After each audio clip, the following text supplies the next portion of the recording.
AMT Powerplant, Chapter 11-2, Aeromax Aviation 100 IFB Aircraft Engine. Now let's take a look at Aeromax Aviation's impressive 100 HP engine featuring what they call the integral front bearing. This powerhouse comes with a bunch of cool stuff, like a permanent magnet alternator, a lightweight starter, and dual ignition.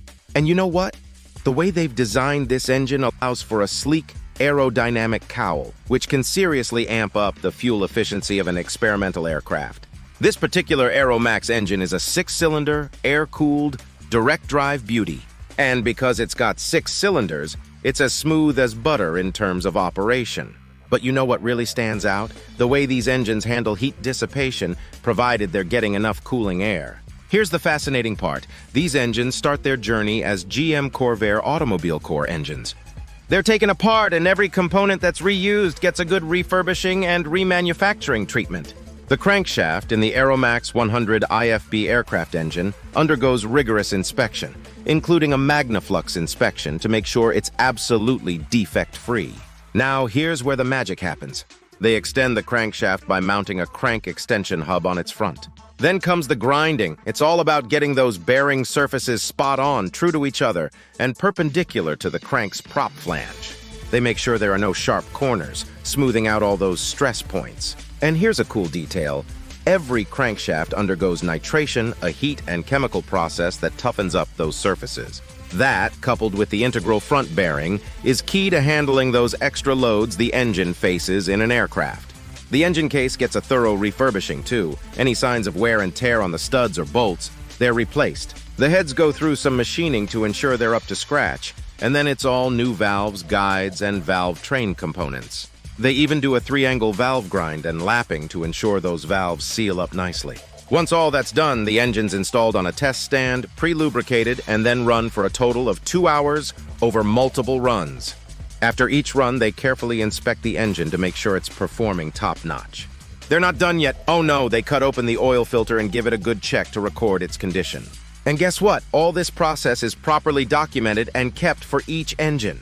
When they're finally sure the engine's performing like a champ, they package it up in a custom-built crate, complete with its own engine service and operations manual. This manual's a goldmine. It's got everything you need to know about installing, breaking in, testing, tuning up, troubleshooting, repairing, and inspecting the engine. Direct drive VW engines. Let's dive into the RevMaster R2300 engine. Now this one keeps the RevMaster legacy going strong, holding on to those RM049 heads that sport big fins and a hemispherical combustion chamber.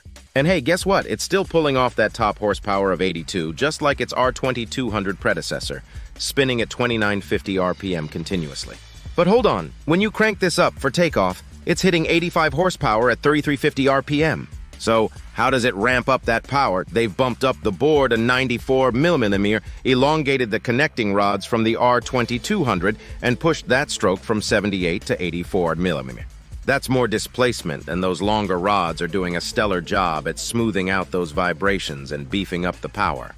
Plus, it cruises at a lower RPM, giving you the option for longer propellers and packing more punch for shorter takeoffs and steeper climbs. Now let's peek under the hood. Well, crankcase to be precise. This baby's got a 4-main bearing crankshaft with a hefty 60mm center main bearing forged from 4340 steel and nitrided journals. Handling the thrust is the 55mm number 3 bearing at the propeller end. And here's the cool part. The RevMaster crank is all set for oil-controlled propeller action, a standout feature in this power range. You can even use non-wood props with these engines. The cylinders?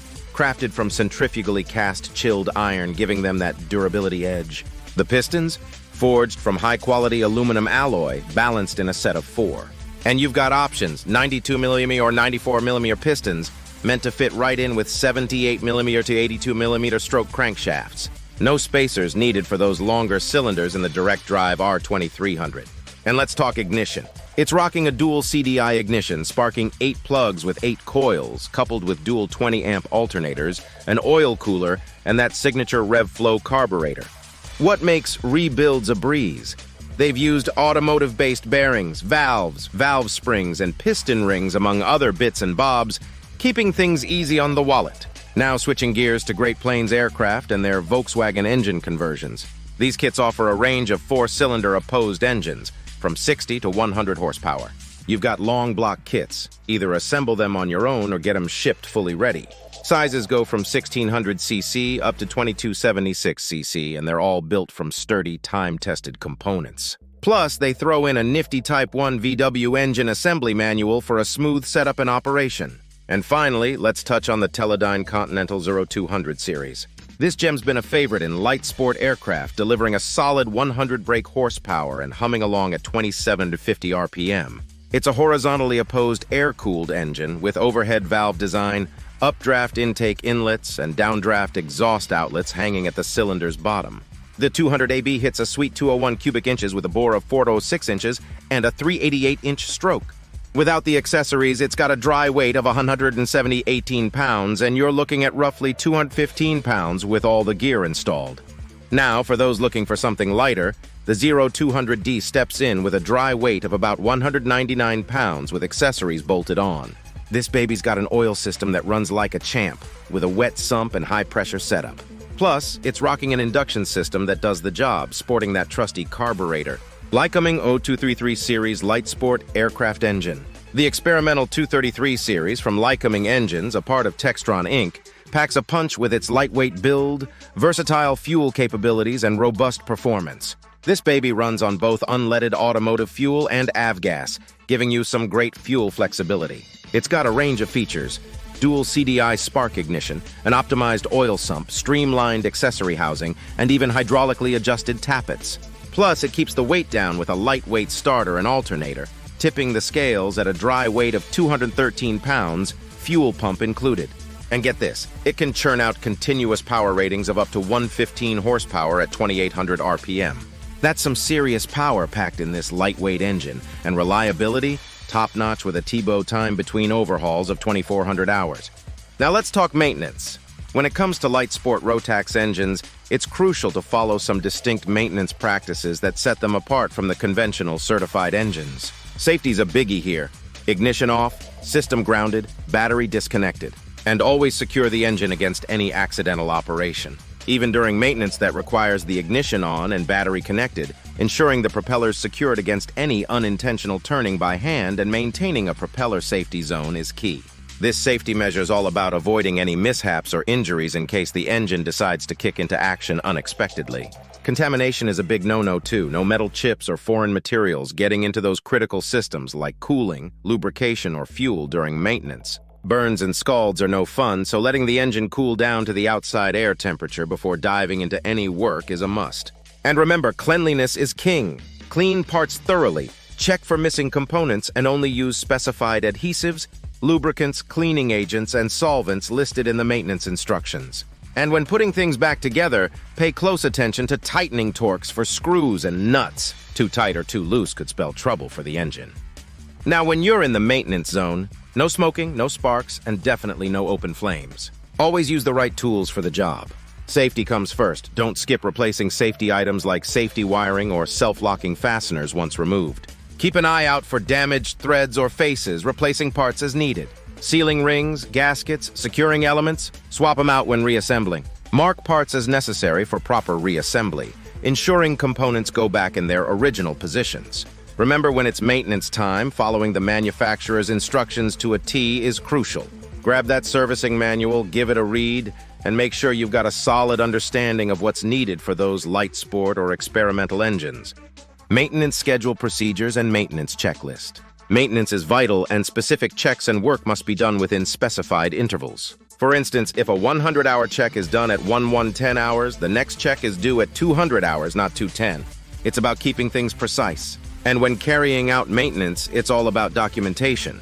Maintenance checklists, signed off by the mechanic, entered into records and the logbook. Any discrepancies or actions taken are recorded in a findings report. Responsibility for these records lies with the aircraft operator. Let's talk carburetor synchronization, a crucial step for smooth idling. To synchronize, you slacken both Bowden cables and detach the resonator hose of the compensating tube to separate the air intake systems. In this state, there shouldn't be a noticeable difference in engine running. For basic throttle adjustments, adjust the two Bowden cables for simultaneous throttle valve opening. Release the return spring from the throttle lever and return it to idle position by hand. Adjust the idle speed adjustment screw until it lightly touches the carburetor idle stop using a 0.1mm feeler gauge. Turn each idle speed adjustment screw 1.5 turns clockwise. Adjust each idle mixture screw clockwise until fully inserted and then open by 1 turns counterclockwise. Reattach the return spring to the throttle lever. Ensure the throttle valve opens fully. Next, secure the Bowden cables, ensuring the idle speed adjustment screw rests on the idle stop without pressure. Then start the engine and check the idle speed. Adjust it if it's too high or too low using the idle speed adjustment screw. Finally, check the engine's operational idle mixture and adjust if needed with the idle mixture screw. Note: incorrect idle speed can lead to engine damage or starting difficulties, so getting it right is crucial for optimal engine performance. All right, let's dive into the essential checks and maintenance routines for your aircraft's engine. Before we get started, always remember safety first. Make sure the engine has cooled down to the surrounding temperature before you start any work on the lubrication system. Hot oil can cause severe burns or scalds. Now, the first step is to switch off the ignition and remove the ignition key. To ensure the engine doesn't turn accidentally, disconnect the negative terminal of the aircraft battery. Before you check the oil level, make sure there's no excess residue oil in the crankcase. Here's a handy tip. Turn the propeller by hand in the engine's rotation direction to pump all the oil from the engine to the oil tank. You'll hear air flowing back into the oil tank, almost like a gurgling noise. Now check the oil level using the dipstick. It should be between the maximum and minimum marks on the dipstick, never below the minimum. Oil dipstick minimum and maximum mark. For longer flights, consider topping up the oil to the maximum mark. During regular operation, aim for the oil level to be midway between the maximum and minimum marks. Keep an eye out for any oil escaping through the breather passage. When it's time for an oil change, warm up the engine first. Then safely crank the engine by hand to get the oil moving. Remove the safety wire and oil drain screw to drain out the used oil. Remember, change the oil filter every time you change the oil, but you don't need to remove other oil connections. Avoid draining the suction lines, oil cooler, or return line as it could let air into the oil system. Use the correct oil as per the latest operator's manual and service instructions. Once you're done, hand crank the engine about 20 times to refill the oil circuit completely. Now, cleaning the oil tank is an optional step, mainly done if there's heavy oil contamination. Detach the oil tank cover, remove inner parts, and clean them thoroughly.